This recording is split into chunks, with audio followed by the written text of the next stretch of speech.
Hello my dearest little champions, I hope everyone is happy and I welcome you to score 360 out of 360 in NEET Bio within 250 day series, and today we are going to talk about human health and diseases.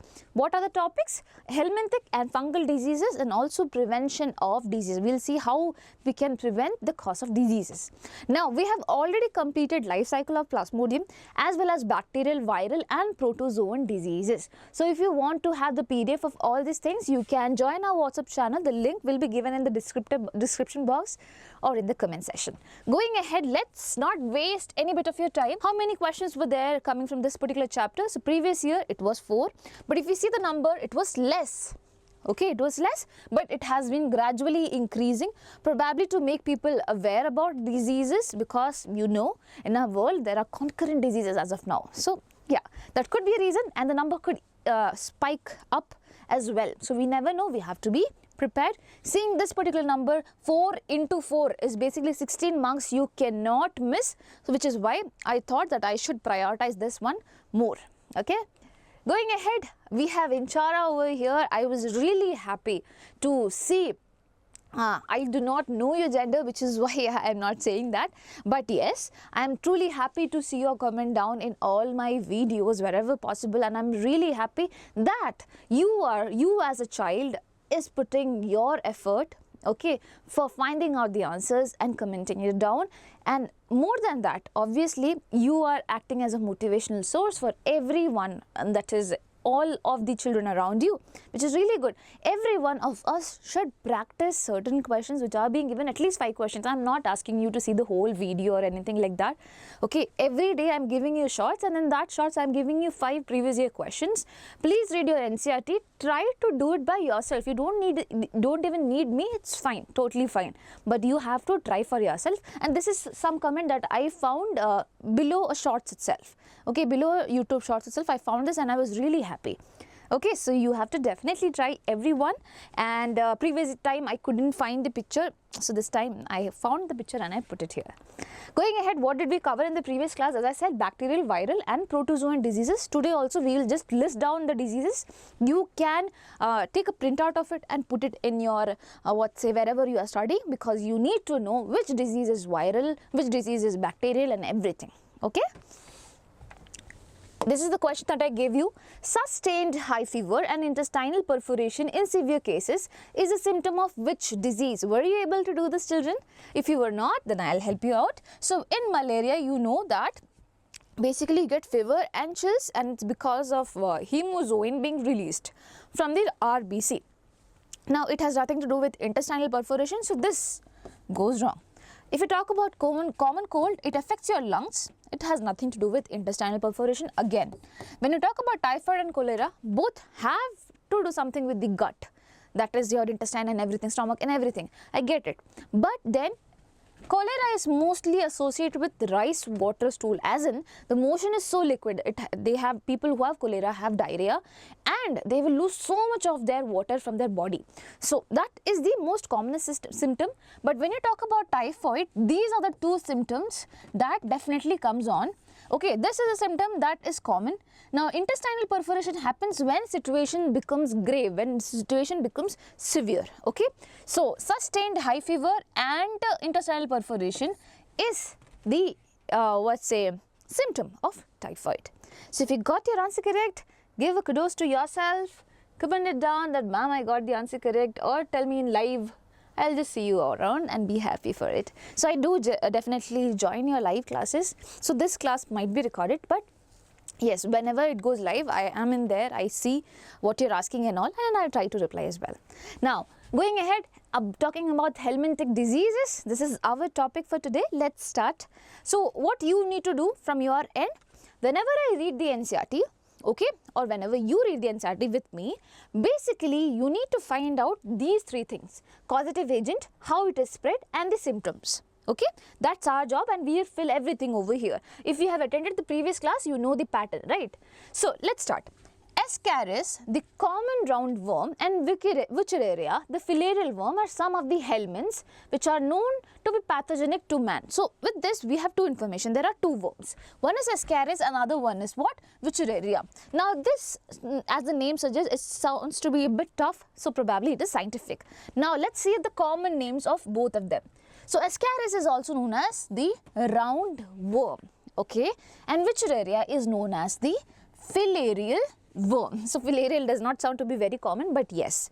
So we have Ascaris and Wuchereria. Ascaris is known as the roundworm and Wuchereria is the filarial worm, okay. And both of them, they come under helminths. What helminths, children? So if you might have studied animal kingdom in the previous year, you might be knowing about Platyhelminthes, Askhelminthes and all of them, right? So all these worms that you see over here, they come under Askhelminthes. Okay, and Askhelminths are also known as nematodes. Okay, they are also known as nematodes. Okay, I hope you get it. So Platyhelminthes, you might have heard about them also. They are flatworms. These are not flatworms. Okay, so this is Askhelminthes and they are also known as nematodes. Please remember this. This is a very important piece of information. You'll get to know. Now, Ascaris, an intestinal parasite. Okay, so we got an information. Ascaris is what? An intestinal parasite.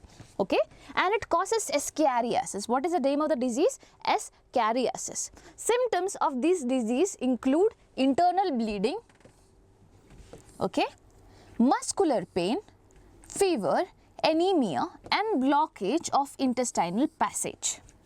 So what are the symptoms? How can we remember it? First thing, anemia, can you remember it? Where you do not have the blood count, basically the hemoglobin and everything goes low. Okay, that is anemia. So just imagine you have internal bleeding and because of this you have anemia, and since you have anemia, probably you can get any disease, so you get fever. And when you have fever, there is joint pain and things like that. So you have muscular pain. And one additional information, since this particular Ascaris is an intestinal parasite, it is going to block the intestinal passage. That is one symptom that is out of the box and we have to remember. So the thing is, I asked you to remember in this manner. It does not work in this manner, okay. So not everyone has internal bleeding, not everyone has muscular pain or anemia, but we will be seeing about that, okay. I'll be talking about how it causes things. So what are the symptoms, children?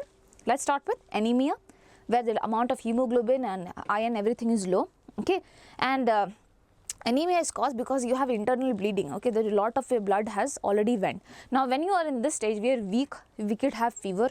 Now when person has fever, probably they have muscular pains as well. So they have muscular pain, and one thing, since this Ascaris is an intestinal parasite, it is causing intestinal blockage, okay.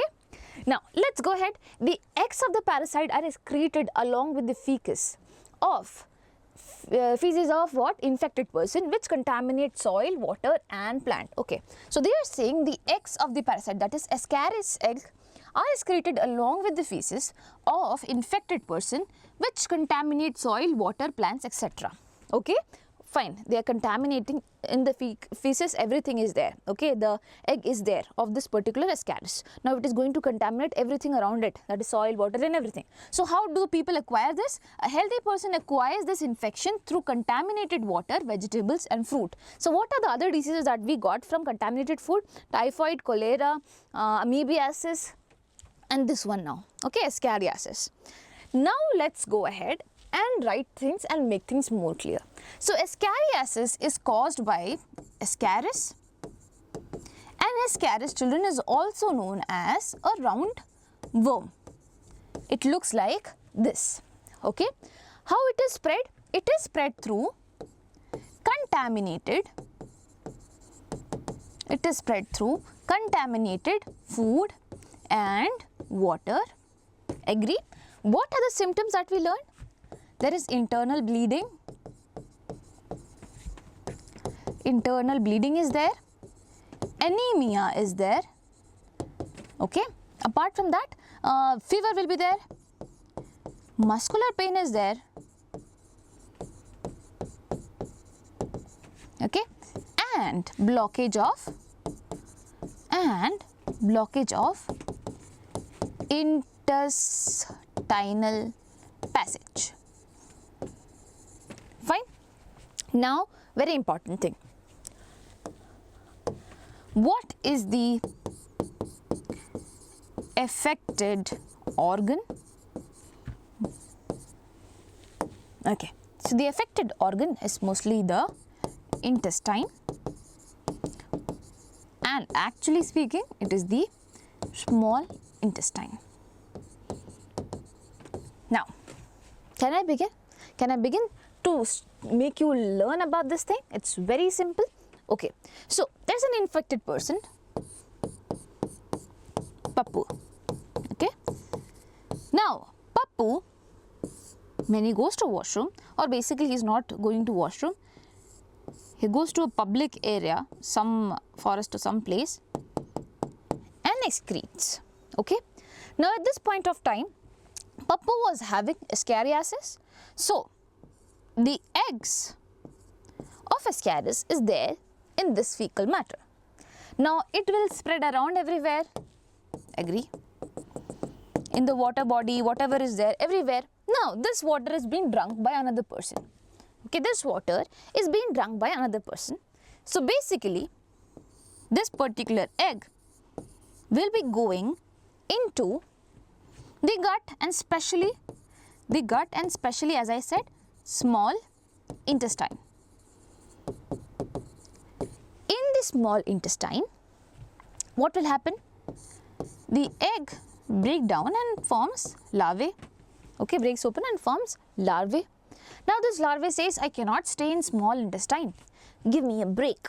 Give me a break. I cannot stay in small intestine because the WBCs can catch me over here. So all the the white blood cells, they are very efficient in catching anything that comes from outside, right? So the poor larvae is kind of scared to be in small intestine. So what it does, it evades the small intestine, goes to the bloodstream, and then moves to the lungs.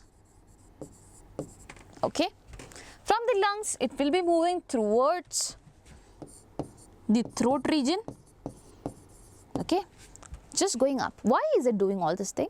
Why is it doing all this thing? To evade from the WBC effect, and also one more thing, for undergoing all the stages of its life. Okay, so it's just a larvae, it has to mold, it has to shut down its cuticle, form a new cuticle and everything. So it's its life cycle, it works like that only. Okay, so that's why it is moving around everywhere. Now when it reaches the throat, again it is being swallowed down.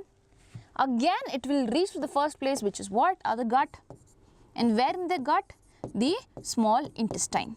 Now in the small intestine, when it comes, now this larvae will be in adult form. Now the adult worm will obviously reproduce. Where will I write this? So I am just removing the water over here as of now. Okay. Yeah, they will reproduce, they will form egg, and this egg is released again when a person stools. So when a person goes to excrete the feces. Are you clear with this? I'll explain it again. So basically what happened, Pappu is there, okay, Pappu is excreted, the feces is there, and the feces has what? The eggs of the ascaris worm. Now, a person who drank water from an unsanitized region, okay, got these eggs, and these eggs went to the small intestine. Okay, now in the small intestine, the egg will transform into the larvae. The egg will hatch open and then it will form what? Larvae. Now this larvae says that I cannot stay here, I have to complete my whole life cycle, and for that I have to go around everywhere. Okay, so it goes around everywhere, and also to be safe, it goes to the bloodstream and then to the lungs. It's not like the blood and the lungs do not have WBC, but this is how they work. Okay, so it goes to the bloodstream, then to the lungs, then from the lungs they go to the throat, and from the throat, when they reach the throat, they get swallowed back again, and again they reach the gut. Okay, they reach the gut, and in the gut, now after completing the whole cycle, the larvae transforms into adult worms. Okay, now these adult worms, they are adults now, right? So they can reproduce and form more eggs, and this egg again again when a person will be excreting the feces, the eggs will be going along with it. Agreed?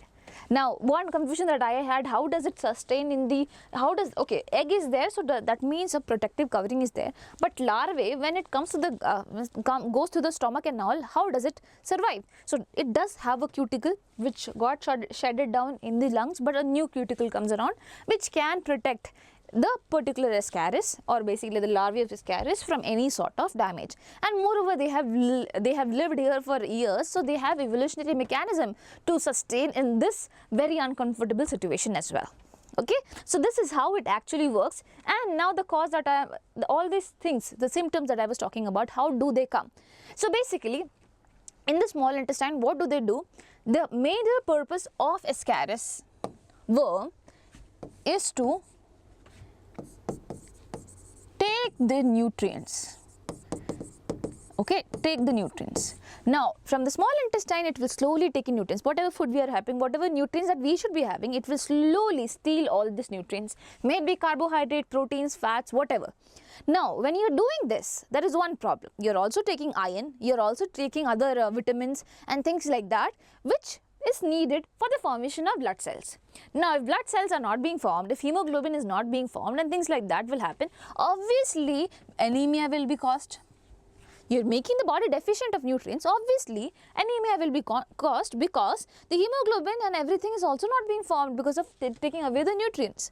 And now internal bleeding is not something that happens always. Internal bleeding also happens when the worm tries to evade and move around different areas, damaging the tissues and things like that. That's when internal bleeding happens, but this is not the most common symptom of it. Talking about muscular pain, again when it stays there, when something foreign comes, our body tries to fight against it. Now, during this fighting situation and all, our body parts becomes inflamed, and this inflammation again, if it is in the muscular region, it causes muscular pain as well. And now, whenever something foreign comes, obviously fever has to occur, because this is a way our body tries to evade all these things outside. Okay, when high fever is there, it won't be, the organism which is in there won't be able to survive in this particular situation. Okay, which is why things happen. Now, the last one, blockage of intestinal passage. Yes, it definitely happens if it is not taken care of. So, a person has ascaris, they are not looking around for any symptoms that they are having. Okay, so these worms, they just grow. They cause a blockage over there. There will be so many worms around here. So, I didn't want to put this picture there, but still you can search for your own self. You can put ascaris intestinal blockage, the picture will be coming there. Okay, so it might look something as gross, but you are a science student, so you should be knowing it. I hope ascariasis is done. Okay, ascariasis is scary, so you can remember like that. Ascariasis is scary, looks very scary. So that is it. And what is it, children? It is a nematode. It's a Helminth. Okay, then if you will be able to revise it once, it will be really good. Okay, and this is also spread to fecal-oral route. Going ahead, infection of ascaris usually occurs by, let's see who all got it correct. So, infection of ascaris usually occurs by sisafly, mosquito bite, drinking water containing eggs of ascaris, eating imperfectly cooked pork. So, it will be this. Drinking water containing eggs of what? Ascaris. Is so simple, right? It came in 2013. Going ahead,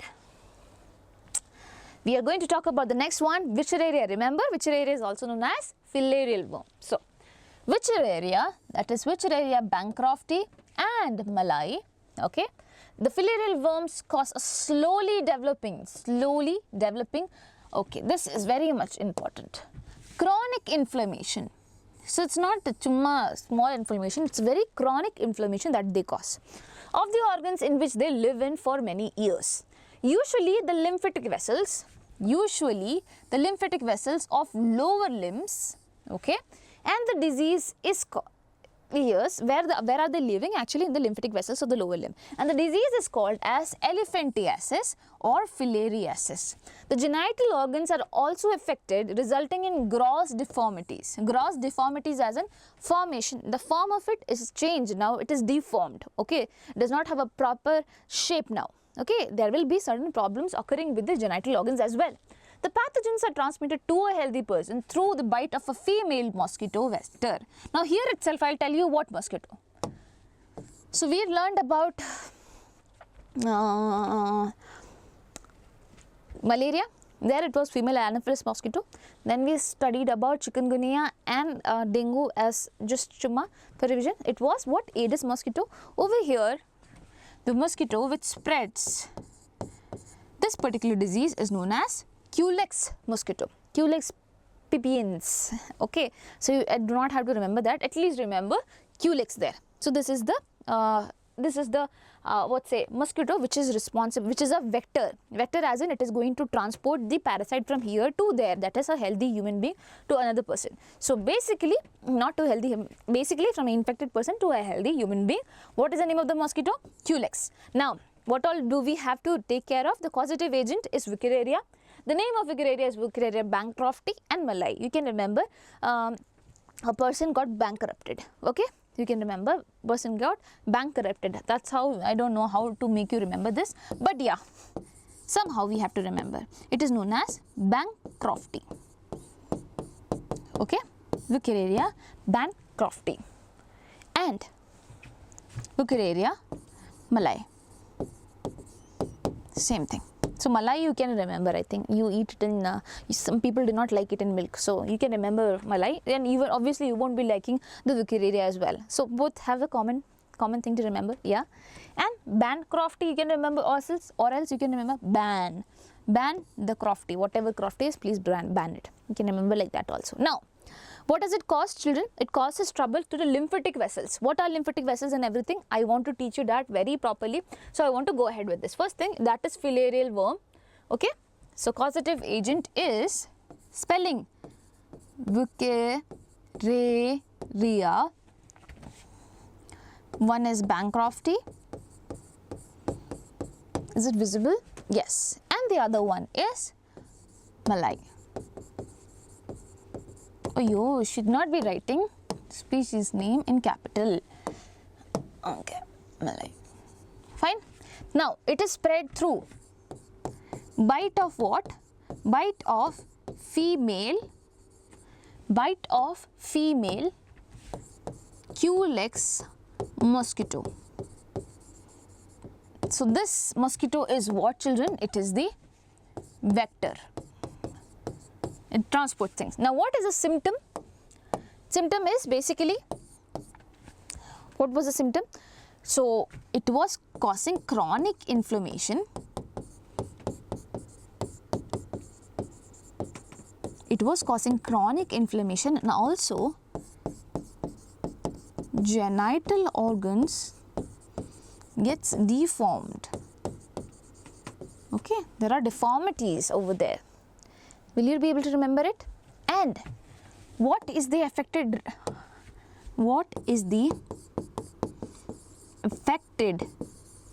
region? Majorly it is what? I am writing it in yellow. Lymphatic vessels of lower limb. Now children, what do you mean by lymphatic vessels? Do you remember it? You might have studied in your 10th grade as well as in 11th. So let me explain to you if you are not able to remember things. So what happens is that there are blood vessels known as arteries and veins. Okay, so arteries brings in the blood from the heart, and veins, they take away the blood to the heart. It's like, it goes like that. So just imagine that this is an area, a tissue area, okay, some tissue which has lot of cells. So over here you have cells and all, okay, and you have your arteries coming along.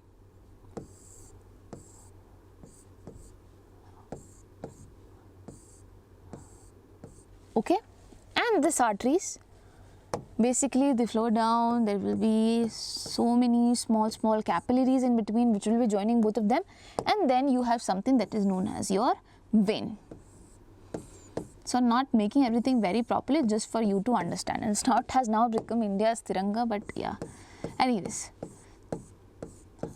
So this area that you see over here, okay, I should be coloring it, okay, in blue. that is your capillaries. This is your capillaries. Okay, this thing that you see, it is the artery, and this thing that you see, it is the vein. So blood comes from here with high pressure. Okay, the heart is pumping. The heart is pumping, so it is pumping in high pressure. The blood comes in high pressure. So over here in the capillaries have one very important feature. So it's just one cell thick, as in if this is a capillary, there will be just one cell thickness. One cellular layer is there. It's not like multiple cellular layers. Okay, multiple cellular layer is not there. They do not have multiple layers. So it's just single cellular layer. And one very important thing to notice is that they also have certain pores between them. They also have certain pores between them, such that when the blood, it comes in with high pressure, some amount of plasma. Okay, in blood there is plasma and blood cells. So plasma is something in which the blood cells are floating. There are different type of blood cells, RBC, WBC and things like that. So basically what is happening, through this pores, the plasma moves out. Through this pores, certain WBCs moves out. Okay, certain small proteins move out. Certain pathogens, they move out. Okay, and where are they moving out to? Towards this particular region where all your cells are there. So this space that I see over here, it is known as interstitial space, as in it is between the cells. Okay, so all these things are getting oozed around over here. So everything is coming over here. Now there should be someone who picks this plasma and the WBC and the pathogen and the proteins and take it back to the heart. Okay, so that the heart can pump more and more blood. You cannot lose this much amount of things, obviously. Pathogen, it will be killed throughout the way. Okay, do not worry about why are you taking pathogen to the heart. No, it's not like that. Pathogen is killed when it goes throughout the way. But the thing is, other things, for example, proteins, plasma, WBCs, it has to be going back to the blood itself. So for that, there is another type of vessels. Okay, there is another type of vessels which moves around over here, which moves around in this particular space. Since it is already green is being used, what color can I use? There is no other color to use, children. Purple, is it visible? Yeah. So there will be capillaries of some other type of vessels which you call as, is it visible? Which you call as lymphatic vessels. Lymphatic vessels. So they drain the things, whatever we call it, the drainage system of our body. So it drains whatever is there, whatever plasma, everything has leaked out, and takes it to the lymphatic vessels. And these lymphatic vessels, no children, it goes back, it joins to one of the vein. It joins to one of the vein which is carrying the blood towards the heart, so that everything that has been lost is gotten back. That is the thing. Now over here, if by chance this particular things remain like that, what will happen? Obviously inflammation could happen. All this fluid, if it remains like that, inflammation would be happening. That is the normal case. So now when we talk about filariasis or filarial worm, what is happening? Basically, you have the Culex mosquito. Just a second. Okay, so you have the mosquito. This mosquito is going and biting a human being who has this particular disease, that is filariasis. And when it bites, this particular mosquito will be getting the larvae which is there in the salivary gland. And now this larvae, when the mosquito bites a human being, this larvae gets into the human being. Agree? Now what happens in the human being? In the human being, this will go to the bloodstream. In the human being's body, it will go to the bloodstream. From the bloodstream, it will be going to the lymphatic vessels. It will be going to the lymphatic vessels. So you see, larvae is there. Okay, so basically first we had this particular mosquito, that is Culex mosquito. Culex mosquito, when it bit a human being, infected human being, it got the larvae. Okay, it got the larvae, or whatever stage you can remember, but you have to remember this thing, that is larvae is there. Now this larvae is there in the salivary gland.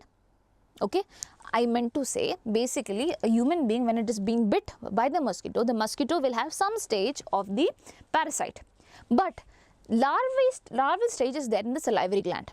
Okay, now when the mosquito bites the human being, it put down its saliva as well. Okay, so at this point of time it gives the larvae to the human body. Now in the human body, what will happen? This larvae will slowly get into the bloodstream.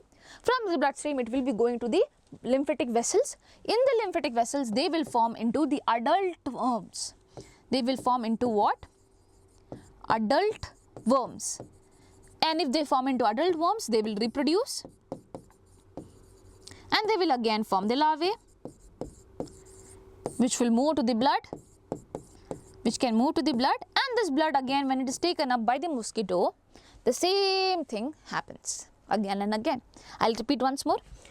A person who is infected is being bit by the mosquito, Culex mosquito. Now Culex mosquito has a larvae in the salivary gland. Now this larvae gets into the human body, okay, because obviously saliva is being injected. So human body has this particular larvae. Now this larvae goes to the bloodstream. From the bloodstream it goes to the lymphatic vessels. In the lymphatic vessels, now there is adult worms formation. The adult worms, they reproduce, they form the larvae, and this larvae again moves to the bloodstream, and now when the mosquito comes and takes the blood, it gets the infected pathogen again. So now at this point of time, you only think if it is reproducing in the lymphatic vessel, and lymphatic vessel has this major function to do, that is to drain things out. Obviously, if it is creating a blockage over there, it cannot drain things out. And if it does not drain things out, there will be a chronic inflammation that will be caused over here. Which is why I have written that the symptom is what? Chronic inflammation, and also it is affecting the lower limbs in most amount. It's not like lymphatic vessels are not there up, okay, but the thing is that you know gravity, right? So things to move up, it becomes very much difficult. So from here and here it becomes comparatively easy, even if the worm is there. But towards from the lower end, if you want to drain the things and go up, it becomes a lot more difficult, which is why usually the lymphatic vessels of lower limb is affected more. Okay, because that is not getting drained properly at all. Because gravity is one big problem, and also this particular worm, which is a very big problem. So since it is there in the lower limb region, obviously you have genital areas also there. So your genital organs will also be having deformities. I hope now it's clear to you. Okay, there should not be any doubt. You can definitely get the PDF of this thing, so it becomes very much easy for you. I'll just write larvae is found in the salivary gland. Works. Going ahead, what do we have? So I will write properly. So children, we are done with this thing. Oh yeah, one more thing. This filariasis disease is also known as elephantiasis. Elephantiasis. Why elephantiasis? Because the person who are affected, I told you, the lower limb region becomes swollen. So this is how it looks. Okay, so this feet looks like an elephant's feet, which is why the name elephantiasis has come. Now, is there a cure? Is it curable? No, it is not completely curable. But if you take proper medicines and everything at first only, it becomes a lot more easy to treat it, but not completely curable. If you talk about roundworm, yes, that is curable. You have anti-helminthic medicines with the help of which it can be cured. Yes, and this is also a nematode. Going ahead, the question time. So let's see who all got it correct. In which disease does mosquito transmitted pathogen cause chronic inflammation of lymphatic vessels? Elephantiasis, ascariasis, ringworm disease, and amoebiasis. NEET 2018 question, you know it is elephantiasis, because elephantiasis is also known as filariasis, and it causes inflammation of the lymphatic vessels. Cool. Going ahead, identify the site where Wuchereria bancrofti is normally found in human beings. Tell me, where is it normally found? A similar question, right? Similar question. Obviously, in the lymphatic vessel of the lower limbs, mostly. Now, question for you. Similar. Wuchereria bancrofti infects which part of the human body? So, see how many times the question has come from this particular portion only. And if you are not aware of this small thing, then it becomes a problem. Now you might think it's a very small thing as of now, but you have to understand it's very small thing for you and me because we learned about it. For a person who didn't go through this information, will it be a small information for them? No, they are losing marks there. So yes, it is lymph vessels of, and people will be like, okay, lymph vessels is there, so this might be the correct answer. No, it is not the upper limb, it's a lower limb that gets affected. So this has to be the answer, my dear children. Okay. Fungal diseases, let's learn it. So there is only one fungal disease which is given in your textbook, which is ringworm. So ringworm is not a worm. Okay, why it is known as ringworm? Because it forms a ring-shaped structure. This is a fungus. It is ringworm disease is caused by a fungus. There is nothing like ringworm. What do we have to find out? Causative agent, how it is spread, and symptoms. So let's begin. Many fungi belonging to the genera, that is genus, Microsporum, Trichophyton and Epidermophyton are responsible for ringworms, which is one of the most common infectious disease. So if you remember, in the previous class we learned about common cold, which is also one of the most common infectious disease. So this also comes in that category. Please remember this. This is, if you are asked 4 options in which common cold is not there, but this is there, go with this as the most infectious disease. Okay. Now, appearance of dry scaly lesions. Okay, so what is the causative agent, children? I see 3 fungi. Okay, I see 3 fungi from the genus. Sorry, not 3 fungi, basically from these many genus. Microsporum, Trichophyton and Epidermophyton are responsible for ringworm disease. Okay, so fungi belonging to all 3 genuses are responsible for the ringworm disease. Now going ahead, what is the symptom of it? You have dry scaly lesions on various parts of the body such as skin, nails and scalp. Okay, now how it is, okay, these lesions are also accompanied by intense itching. So whenever you have scaly lesions and things like that, obviously it will be leading to intense itching, and you have to remember, wherever heat and moisture is there, helps this fungus to grow. Obviously whenever we find the things there is a moisture in there, we find the growth of fungus in there, because fungus like this particular situation. Okay, so it makes them easy to thrive in skin folds. So wherever there is skin fold, for example, if there is a fold over here, there's a skin fold, okay, and recurrently if there is some fold over here, so that means we are providing the right atmosphere for the for the fungus to grow. Okay, now where is folds even commonly found? In the groin region. So basically, if you think that this is a human body, at this particular region, okay, at this particular region you will be finding, that is known as groin. Okay, in the groin or in between the toes. So in between the toes or the fingers and all, you can find the growth of this particular fungus very easily. Ringworms are generally acquired from the soil by using or by using towels, clothes or even the comb of infected person. So if a person has this infection and you are using their towel, you are using their comb, then obviously there are high chances that you could also get this fungal disease, and it is very, very easy to spread. As I said, it is the most common infectious disease, just like common cold. So we cannot exclude the information over here, and also it can be acquired from soil. Please remember that as well. Now let's begin. Okay, the causative agent. How will you remember it? Microspore. How will you remember it? Microsporum, Trichophyton and Epidermophyton.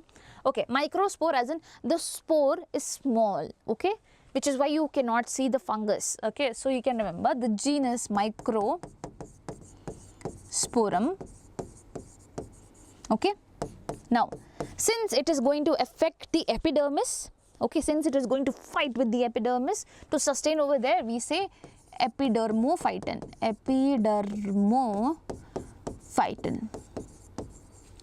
And on our skin we have hair.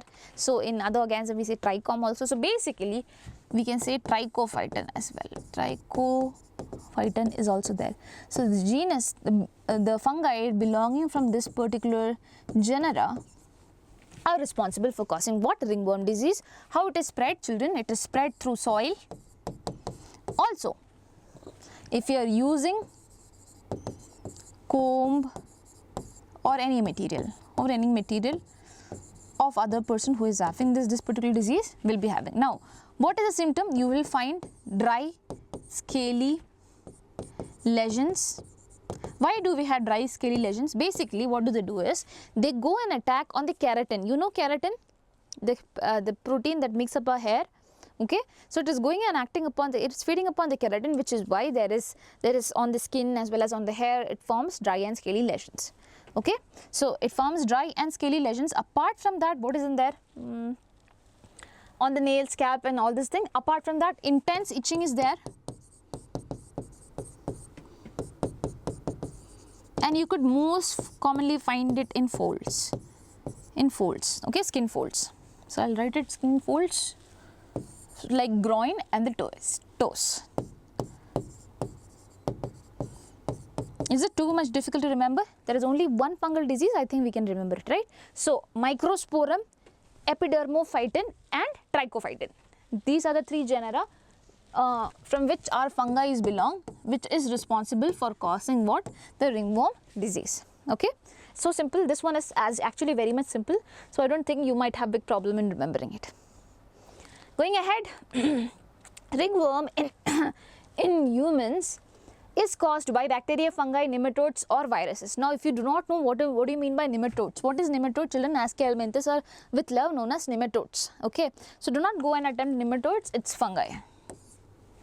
People usually like fungi is there, but there is something new, so it could be the answer. No, fungi is the answer. This came in the year 2010. Okay, going ahead, as I said, I'll just sum up all the bacterial disease. So here you have all the bacterial disease starting from typhoid. So typhoid, pneumonia, diphtheria, plague and dysentery is given in your NCERT textbook. These three things does not have explanation there, but I explained in the previous session. So you can go and have a look. Cholera, tuberculosis, tetanus and leprosy is not there in your NCERT textbook, but you have to remember it. The mentioning of tetanus is definitely there, but not the other things. Okay, so please take a screenshot or please download the PDF. That will be the best way, and stick around somewhere that these are the bacterial diseases. Please remember the causative agents for them as well. So typhoid is caused by Salmonella typhi, pneumonia is caused by Streptococcus pneumoniae or Haemophilus influenzae, diphtheria is caused by Corynebacterium diphtheriae. I'm just saying so that you can remember if you have heard the previous class. Plague is caused by Yersinia pestis, dysentery is caused by Shigella or E. coli, cholera is caused by Vibrio cholerae, tuberculosis is caused by Mycobacterium tuberculae, tetanus is caused by Clostridium tetani, it's very important. Leprosy is caused by again Mycobacterium leprae. Okay, it is Mycobacterium leprae. Going ahead, we have viral diseases over here. Common cold, dengue, chikungunya, AIDS and hepatitis B is mentioned in your NCERT textbook. Okay, at different places. This is mentioned at the same place almost, and these are the diseases that we have to know. So all of them are, common cold is caused by viruses, rhinoviruses. Okay, dengue and chikungunya, again you have dengue virus, chikungunya virus. AIDS is caused by HIV, hepatitis is caused by another virus. Polio, okay, polio is caused by poliovirus, mumps is caused by mumps virus, rabies is caused by rabies virus, chicken pox is caused by varicella zoster. So that is the only different thing. Rest everyone has their own name and the virus name attached to it, that's all. Okay, hepatitis B is caused by hepatitis B virus, that's all. Now over here I have mentioned polio in red color. Why? Because this is a disease which is completely eradicated. Again, a chance of questions could come from this. So basically this is completely eradicated. How? With the help of lots of medicine, lots of vaccination and things like that. So it is completely eradicated, children. Please remember it, it's very important information. These are the viral diseases which are given in your book. Now, protozoan diseases, malaria, amoebiasis, and what is this, ma'am? Trypanosomiasis. Well, children, it's a very important thing for you to remember. You have to go a bit out of box, as I said. So, trypanosomiasis is known as sleeping sickness because it goes and affects your sleep cycle and everything. And this is spread. Through tsetsefly. There is a fly which is known as tsetsefly. It is responsible for spreading it. So, this is the vector. Okay, and trypanosoma is the causative organism. Okay, trypanosoma causes trypanosomiasis, and it is also known as sleeping sickness because it is messing up with your sleep cycle and it is spread through tsetsefly. Okay, so wherever you wrote protozoan disease, you can just add it up there. Helminthic disease is scariasis, filariasis, we learned it today. Fungal disease is ringworm. Okay. Going ahead, a bite of sesafly, 1989 question, okay. A bite of sesafly may pass to humans. What? Now you know it's Trypanosoma gambians, which is the causative agent. Again, the vector for sleeping sickness. I told you what is sleeping sickness, children? It is trypanosomiasis. Sesafly is the vector, again in the year 1989, but this time obviously it's very behind, but we never know. We never know, so do not take the risk. Now, coming towards the last part of the chapter, of the session. Okay, so over here, with this we are going to complete infectious diseases. How can you prevent infectious diseases? First thing, personal hygiene, then public hygiene. This is for contaminated food and waterborne diseases. So, contaminated food and waterborne diseases, it will be obviously caused if you do not wash your hands properly.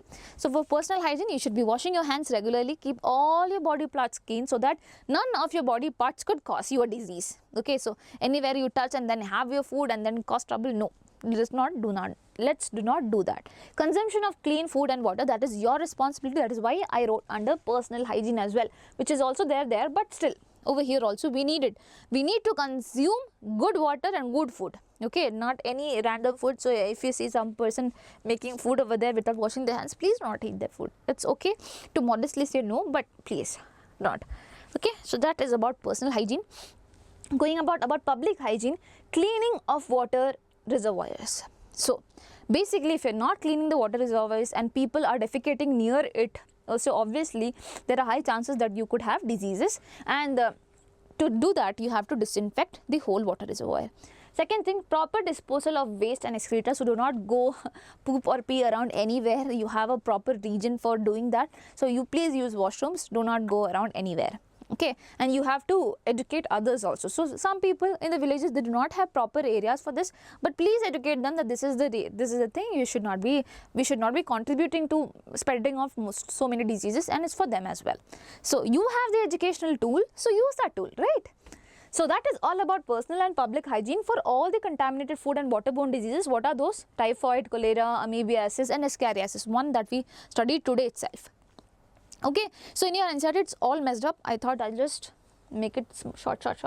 So personal hygiene, you know what do you have to do for washing hands and things like that.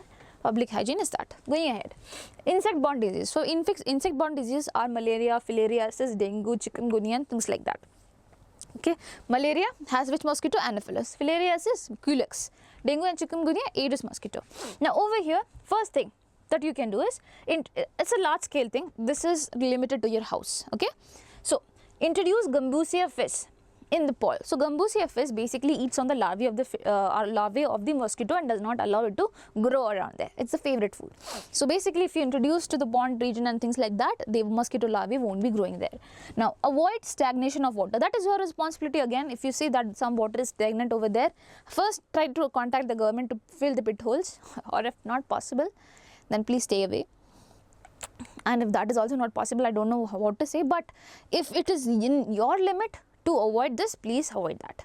Okay, now talking about your household, you have to clean your household coolers, because that is a very nice place for the mosquito larvae to stay there and let's say increase their number in tenfolds. Okay, and also use meshed doors and everything so that the mosquito do not come inside your house. Use mosquito nets and spray insecticide, which is not a very good thing to do, but yes, if you do not have any option, then there is no other option to do as well. So this is about insect-borne diseases. Going ahead with the last thing, airborne diseases such as pneumonia, common cold and things like that. Okay, so avoid close contact with infected person and their belongings. That is the only thing that you can do, because for example, now I have my nose is itching, probably I might have cold. So now if I go around hugging all the teachers around me, probably they could also contract disease. So I'll say please stay away from me, and whatever things that I'm using, I'll be probably sanitizing it so that others do not contract the same particular disease that I am having as of now. Okay, so this is about airborne disease, and with that we complete the topic. Remember, polio is the disease that is completely eradicated, and for others they have vaccination and things like that. Vaccination, about that we will be studying really soon. Yeah. So, in which disease does mosquito transmitted pathogen cause chronic inflammation of lymphatic vessels? If it is lymphatic vessel, then it has to be elephantiasis. Infection of ascaris usually occurs by, tell me children, it occurs by ascaris.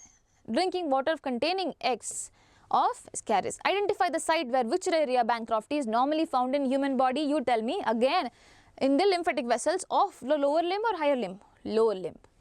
Now, a bite of tsetse may pass to humans. What? Tsetse will be causing trypanosomiasis. So, it is Trypanosoma gambians. The vector for sleeping sickness is, children, it is tsetse. Sleeping sickness is also known as trypanosomiasis. One question for my darlings. This is a question. Common cold is not cured by antibiotics because it is. It came in 2011, and can you expect an easy question than this? I don't think so. If you know the answer, put down in the comment section. I'll be definitely giving a read, and also put down your valuable comments. I have energy when you show that energy to me. So it's just reciprocating things. That's all, children. If you think that we are doing something useful for you, do not forget to subscribe to the channel. Also, if you subscribe to the channel, you won't be failing to get any updates regarding all the exams that comes through your way. And I wish you just all the best and be happy. Let's not panic about anything. You're going to do great. So all the best. Bye-bye. Take care.